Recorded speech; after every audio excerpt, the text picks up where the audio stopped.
Hey, what is up everybody? It's Animag here for Anime Uproar, and the MHA Manga just gave us possibly the biggest controversy in the history of the series. A lot of fans are mad for a variety of different reasons. The quality of the current MHA arc is being dragged all over social media. And just in general, the entire fandom has completely lost its mind, even more so than usual. Although I'm a bit reluctant to dive into the absolute chaos that is the MHA manga and fandom right now, breaking it all down for you is my job, so let's get into it. Before we get started, a quick warning about scammers in the comments. There have been some scam accounts in our Anime Uproar comments offering special deals or giveaways or things like that if you follow Anime Uproar on like Telegram or some other apps. We do not have a Telegram, and any giveaway that we might be organizing, we will be mentioning directly in our videos, not in the comments. Please don't fall for these scammers. I will keep banning them from the channel whenever I see them, but they're bots, so they keep popping up. Be careful. If you're not a bot or scammer, leave a like on this video to help with that YouTube algorithm, and of course subscribe for more videos in the future. Finally, this video will of course contain Boku no Hero manga spoilers, so please proceed with caution. You have been warned. Okay, so obviously for the past several chapters, everyone has been talking about Bakugo and his apparent death. Bakugo's heart had been literally ripped to pieces under the strain of his battle against Shigaraki. And so naturally he had no pulse, his heart stopped beating, he stopped breathing, and clinically speaking, he died. Some people loved this twist because they thought that Horikoshi's decision to kill off such an important and popular character was brave. And they felt that this would really show that there is tension in MHA and that even popular characters are not safe. Other people were extremely upset about this because they love Bakugo and they did not want him to die under any circumstances. Others still, myself included, were convinced that this death would turn out to be a fake out and that Bakugo would be brought back to life. The only question was, how exactly was Horikoshi going to do it? There were a lot of crazy theories going around, from Eri showing up and using Rewind, to Bakugo somehow traveling back in time to become the second One for All user, to my personal theory that Best Jeanist would use his Fiber Master quirk to sew Bakugo's heart back together, and then someone with an electric quirk like maybe Kaminari would shock his heart back to life and get it to start beating again. Well, chapter 364 arrived, and let me tell you, many fans are not very happy, and that is putting it mildly. Yes, of course, Bakugo is about to be brought back to life and his death will turn out to have been a fake out. That seems practically certain at this point, but the way that this is going to be accomplished makes very little sense to most people. To be clear, there are still fans out there who are completely fine with everything that is happening in this chapter, and let's be real, there are fans who will try to justify literally anything and everything that happens in the manga they like. We cover a bunch of different series on this channel, and we've seen this same thing with Black Clover, with One Piece, with Seven Deadly Sins, with Boruto, and many, many more. For some people, even the smallest critique of their favorite series is a crime, and that's something you just have to accept. But even though there are definitely people out there who don't mind these recent events at all, a majority of fans do seem to be upset, at least to some extent. And social media has been blowing up with criticism of the recent developments in the manga, of the quality of the writing in this final arc, and of Horikoshi's entire approach to the final saga of the story. I also personally have some legitimate criticisms of this chapter, and I will be breaking those criticisms down openly and honestly. But at the same time, I understand that this is a shonen story that appeals to a teenage demographic, and that this is Horikoshi's story that he can do whatever he wants with. I've heard about people actually tagging Horikoshi on Twitter and attacking him or even threatening him because they didn't like how the recent events of the manga unfolded. At the end of the day, this is a fictional story with completely fictional characters, and if you hate it, you can always just tune out. Anger and threats over fictional drawings is just pointless and stupid. But anyway, I want to start off on a positive note because there was one part of the latest chapter that I thought was actually good. I'm referring to how All For One's ability to rewind himself back to his prime was explained, and also the drawbacks that this process has for All For One once he decides to activate it. Basically, Dr. Ujiko used the quirk canceling bullets in order to replicate the effects of Eri's quirk, because the bullets themselves were created using Eri's DNA and the effects of her quirk Rewind. All For One explains that he wasn't planning on playing this final trump card against Endeavor, so he congratulates Endeavor on forcing him to resort to this. The reason why All For One wasn't planning on using it is because it was intended to be a weapon of last resort due to the staggering consequences that it has on the user's body. Namely, by using this process, All For One was able to rewind his body to its prime.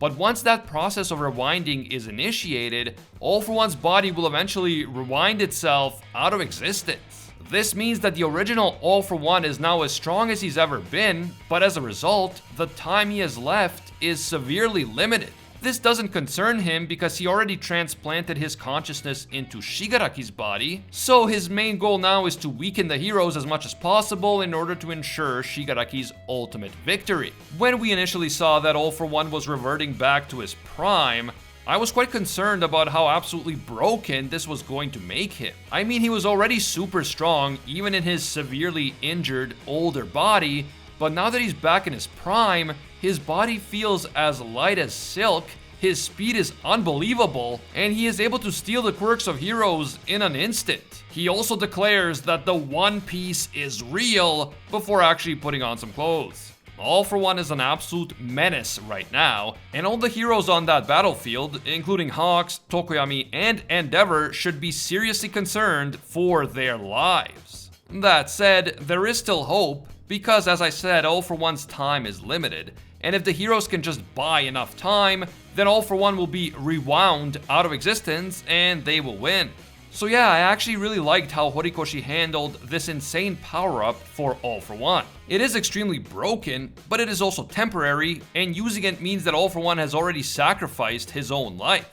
And that is pretty much where my praise for this chapter ends. Almost instantly after All For One explains the sacrifice that he has just made, Hawks decides to buy some time by asking All For One what his dream truly is.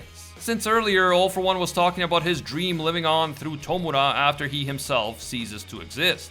The answer he gives is so dumb that I honestly had to wait for the official translation before commenting on it because I thought that the unofficial translation may have made some terrible mistake, but no. All For One basically says that he's quite influenced by comics, which is like, okay. And then he says that in comics, the world always fears the big bad villain. Hawks is like, yeah, because the villains do bad stuff, and All For One responds by saying, what counts as bad stuff?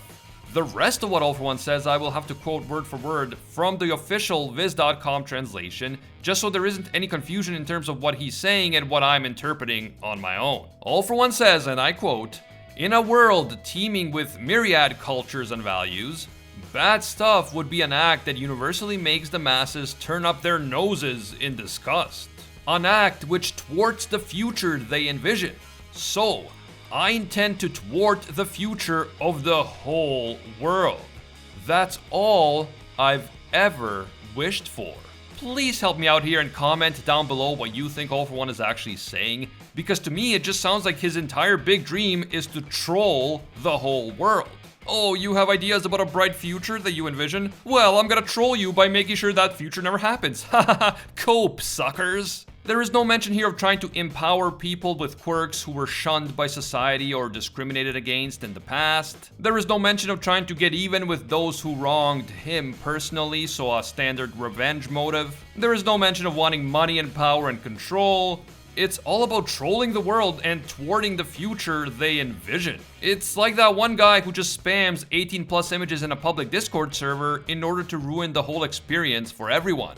Like, I know that not every villain has to have a deeply philosophical motivation, but man, did All For One really go through like multiple lifetimes of scheming and plotting and fighting and suffering just because he likes comics and wants to troll the world? Please guys, help me out in the comments because I want to understand what Horikoshi was going for here, I really do. The comics part could have been promising, but at this point I wish he had said I want to be the Hokage or the Pirate King rather than what he ended up actually saying. Then we get a brief section of the chapter that takes place in the United States, which also seems to be dealing with similar civil unrest and villain activity as Japan.